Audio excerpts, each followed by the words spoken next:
माला बहनी।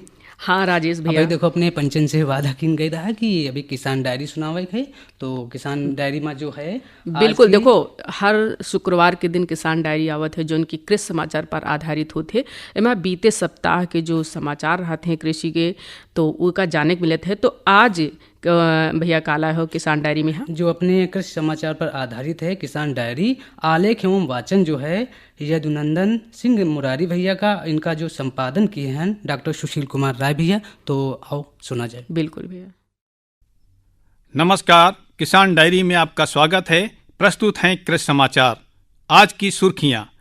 कम कृषि उत्पादकता वाले 28 जिलों में शुरू होगी यूपी एग्रीज परियोजना। सहकारिता विभाग द्वारा महिला ड्रोन पायलट प्रशिक्षण की शुरुआत। लखनऊ में प्रादेशिक फल, साग भाजी और पुष्प प्रदर्शनी का आयोजन 8 फरवरी से। रिमोट सेंसिंग से होगा फसलों की क्षति का आकलन। 11 जिलों में खुलेंगे 15 नए गो संरक्षण केंद्र। 24 फरवरी से नई दिल्ली में होगा पूसा कृषि विज्ञान मेला। और देश में बढ़ाया जाएगा हल्दी का उत्पादन और निर्यात। अब कृषि समाचार विस्तार से। प्रदेश सरकार ने कम कृषि उत्पादकता वाले 28 जिलों के लिए यूपी एग्रीज परियोजना शुरू की है। विश्व बैंक की मदद से इस परियोजना के माध्यम से कृषि उत्पादकता बढ़ाई जाएगी। 4,000 करोड़ रुपए की इस परियोजना के लिए प्रदेश के मुख्य सचिव मनोज कुमार सिंह और विश्व बैंक के कंट्री डायरेक्टर आगस्टे तानो कुआमे ने समझौता पत्र पर हस्ताक्षर किए हैं। मुख्य सचिव ने बताया कि 4,000 करोड़ रुपए की इस परियोजना में 3,000 करोड़ रुपए विश्व बैंक से कर्ज के रूप में प्राप्त होंगे। यह कर्ज 35 वर्षों में चुकाया जाएगा और लगभग 7 साल बाद कर्ज वापसी की शुरुआत होगी। यह परियोजना पूर्वी उत्तर प्रदेश के 21 और बुंदेलखंड के 7 जिलों सहित कुल 28 जिलों में लागू होगी। इन जिलों में झांसी, जालौन, ललितपुर, महोबा, हमीरपुर, बांदा, चित्रकूट, मिर्जापुर, सोनभद्र, भदोही, वाराणसी, जौनपुर, गाजीपुर, चंदौली, आजमगढ़, मऊ, बलिया, गोरखपुर, देवरिया, कुशीनगर, महाराजगंज, बस्ती, संत कबीर नगर, सिद्धार्थनगर, गोंडा, बलरामपुर, बहराइच और श्रावस्ती शामिल हैं।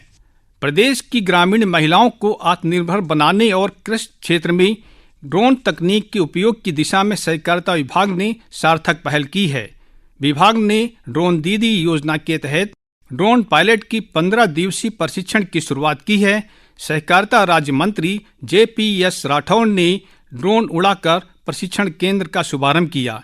सहकारिता शोध एवं प्रशिक्षण संस्थान इंदिरा नगर में आयोजित कार्यक्रम में सहकारिता राज्य मंत्री ने कहा कि ड्रोन तकनीक कृषि क्षेत्र के लिए अत्यंत उपयोगी है। सहकारिता क्षेत्र में इसकी व्यापक संभावनाएं हैं। ड्रोन पायलट बनने के बाद महिलाओं को रोजगार के अवसर मिलेंगे। उन्होंने बताया कि प्रदेश में ये पहला सेंटर है। अगले चरण में इसे और विस्तार दिया जाएगा। इस अवसर पर सहकारिता विभाग के प्रमुख सचिव सौरभ बाबू, संस्थान के निदेशक राजीव यादव, सहकारिता आयुक्त एवं निबंधक अनिल कुमार सिंह ने संबोधित किया। प्रशिक्षण कार्यक्रम के पहले चरण में शाहजहांपुर, गाजियाबाद, अमरोहा और जौनपुर जिलों की 60 महिलाएं प्रशिक्षण ले रही हैं। राजभवन में प्रादेशिक फल, साग भाजी एवं पुष्प प्रदर्शनी का आयोजन 8 फरवरी से होगा। इस 3 दिवसीय प्रदर्शनी में व्यक्तिगत बंगलों, गृह वाटिकाओं, कार्यालयों, शिक्षा संस्थाओं, सार्वजनिक पार्क और प्राचीन ऐतिहासिक स्थलों के उद्यानों की प्रतियोगिता के लिए 30 जनवरी तक पंजीकरण किया जाएगा। ये जानकारी उद्यान निदेशक डॉक्टर विजय बहादुर द्विवेदी ने दी। पुष्प प्रदर्शनी की तैयारियों को लेकर मुख्य सचिव मनोज कुमार सिंह ने अधिकारियों को निर्देश दिए हैं कि प्रदर्शनी में आने वाले लोगों को फल, फूल और सब्जी उगाने की नई तकनीक की जानकारी दी जाए। साथ ही बच्चों में प्रदर्शनी के प्रति रुचि पैदा करने के लिए प्रतियोगिताएं आयोजित कर उन्हें पुरस्कृत किया जाए। प्राकृतिक आपदाओं और मौसमी घटनाओं के चलते फसलों के हुए नुकसान का सटीक आकलन किया जाएगा। इसके लिए केंद्र सरकार ने उपग्रह आधारित रिमोट सेंसिंग का सहारा लेने का फैसला लिया है। उल्लेखनीय है कि अभी तक फसलों की कटाई के दौरान स्थलीय निरीक्षण कर नुकसान का आकलन किया जाता था। अब क्षति का आकलन उपग्रह आधारित प्रणाली से किया जाएगा। इसी रबी फसल से कुल क्षति का कम से कम 30% आकलन रिमोट सेंसिंग से होगा। इससे किसानों को समय से क्षतिपूर्ति मिलने में आसानी होगी। किसानों को यदि बीमा कंपनियां क्षतिपूर्ति देने में देर करेंगी तो उन्हें प्रति वर्ष 12% ब्याज के साथ भुगतान करना होगा। सरकार निराश्रित गोवंश के संरक्षण के लिए 11 जिलों में 15 नए गो संरक्षण केंद्र खोलेगी। इसके लिए 12 करोड़ रुपए की मंजूरी दी गई है। ये गो संरक्षण केंद्र बस्ती, बहराइच, अयोध्या, ललितपुर, कानपुर नगर, जालौन, महाराजगंज, बरेली, प्रतापगढ़, लखीमपुर खीरी और झांसी में खुलेंगे। इसके अलावा प्रदेश सरकार ने छुट्टा गोवंश के भरण पोषण के लिए 250 करोड़ रुपए की धनराशि स्वीकृत की है।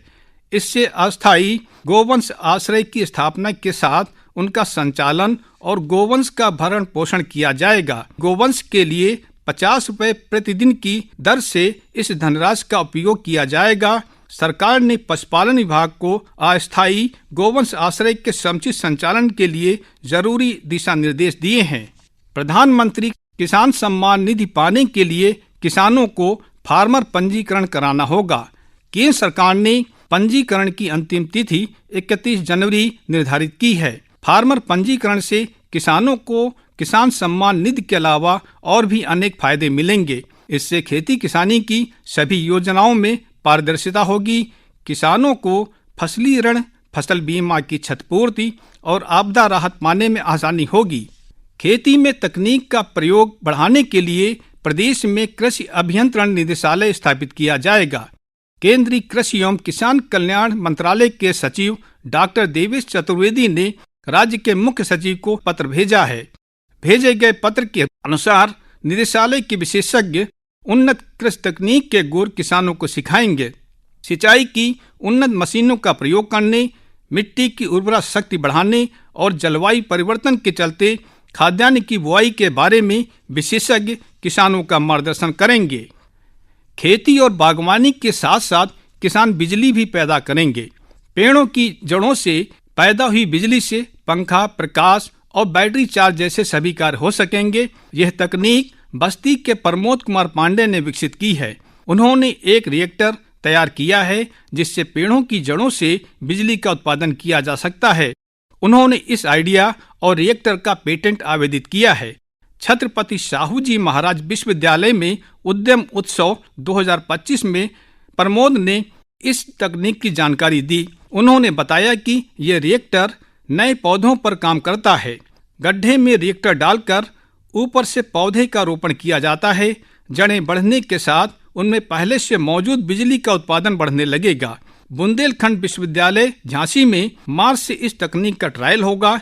इसमें 2 मीटर व्यास का रिएक्टर लगाकर एक पेड़ की जड़ों से 300 वाट बिजली तैयार करने का लक्ष्य है। भारतीय कृषि अनुसंधान संस्थान द्वारा नई दिल्ली में 3 दिवसीय पूसा कृषि विज्ञान मेले का आयोजन 24 फरवरी से होगा। ये आयोजन संस्थान के मेला ग्राउंड में किया जाएगा। इस बार मेले का मुख्य विषय उन्नत कृषि विकसित भारत निर्धारित किया गया है।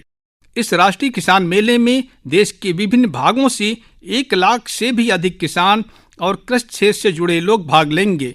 मेले का उद्घाटन केंद्रीय कृषि एवं किसान कल्याण मंत्री शिवराज सिंह चौहान करेंगे। वाणिज्य एवं उद्योग मंत्री पीयूष गोयल ने कहा है कि हल्दी निर्यात को बढ़ावा दिया जाएगा। इसके लिए राष्ट्रीय हल्दी बोर्ड अंतर्राष्ट्रीय स्तर पर नए बाजार विकसित करेगा। अगले ही 5 साल में हल्दी का उत्पादन 2 गुना किया जाएगा। उल्लेखनीय है कि दुनिया की 70% हल्दी का उत्पादन भारत में होता है। देश में हल्दी की 30 से भी अधिक किस्में 20 से अधिक राज्यों में उगाई जाती हैं। हल्दी उत्पादन और निर्यात की अच्छी संभावनाओं को देखते हुए राष्ट्रीय हल्दी बोर्ड का गठन किया गया है। राजधानी लखनऊ में पंच महाभूत जैविक खेती पर आधारित किसानों की कार्यशाला संपन्न हुई। कार्यशाला का आयोजन ताराचंद बेलजी कृषि शोध संस्थान द्वारा किया गया। कार्यशाला में रासायनिक खादों और हानिकारक कीटनाशकों के बढ़ते प्रयोग पर चिंता व्यक्त की गई। विशेषज्ञों ने मिट्टी की सेहत को बेहतर बनाने के जैविक उपायों के बारे में बताया। कार्यक्रम में लखनऊ, बाराबंकी, उन्नाव, बहराइच और सीतापुर के किसानों ने भाग लिया। प्रदेश में जिला स्तर पर आयोजित होने वाले किसान दिवस में खेती किसानी की समस्याओं का समाधान किया गया। इस अवसर पर उपस्थित अधिकारियों ने किसानों की समस्याओं को सुना। कार्यक्रम में किसानों को कृषि विभाग द्वारा संचालित लाभकारी योजनाओं की जानकारी दी गई। किसानों को बताया गया कि वे अपना किसान पंजीकरण अतिशीघ्र करा ले। उल्लेखनीय है कि प्रत्येक माह के तीसरे बुधवार को सभी जिलों में किसान दिवस का आयोजन होता है।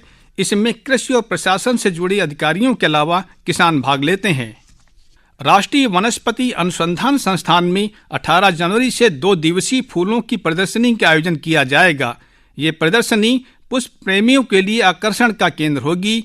यहाँ गुलाब सहित अनेक फूलों की तमाम प्रजातियां देखने को मिलेंगी।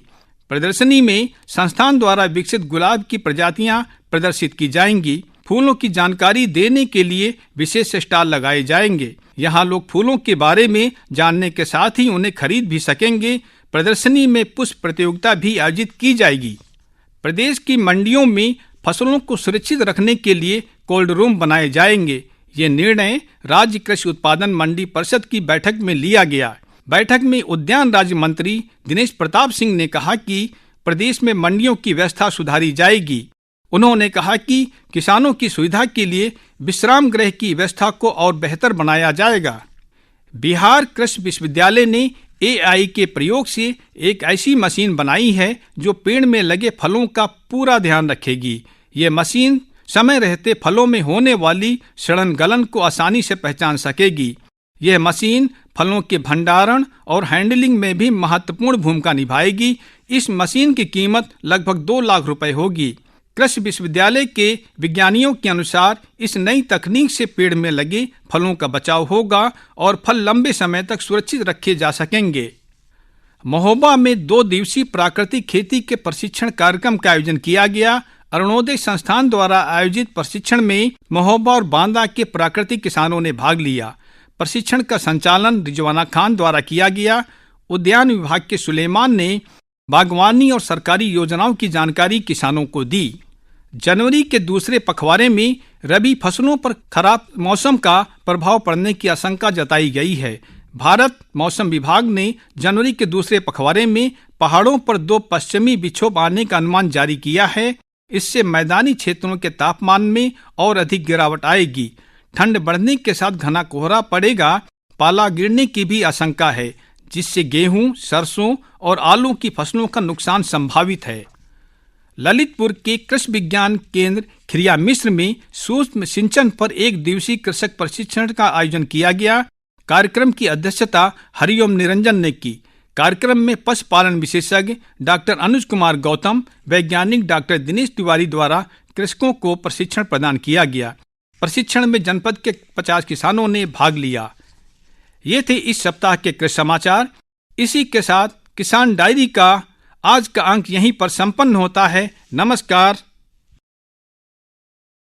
माला बहनी। हाँ राजेश भैया। देखो कितनी नीक जानकारी रही हमका। तो एक चीज यूँ सीखे मिली कि भारतीय कृषि अनुसंधान संस्थान जो नई दिल्ली में है वही में 24 फरवरी से 3 दिवसीय आयोजन मेला का हो रहा है। अच्छा। और वही की एक मुख्य विषय जो रखा गया है ना, तो मेला का उन्नत कृषि विकसित भारत, यानी यही के जो विशेष है भी उन्नत कृषि, यानी कि हम अपनी कृषि का और उन्नतशील बनाए सके। ये मतलब कि अनुसंधान संस्थान काम भी कर रहा है और हम लोग भी का योगदान देखें। बिल्कुल। और तो देखो इसके लिए जो किसान डायरी रहे जो अपन आज की तारीख में यानी कि हर शुक्रवार का जात है कृषि समाचार पर आधारित आलेख एवं वाचन जो किए रहन यदुनाथ सिंह मुरारी भैया और इसका संपादन किए रहन डॉक्टर सुशील कुमार राय भैया। तो इन दोनों लोगों का बहुत बहुत धन्यवाद।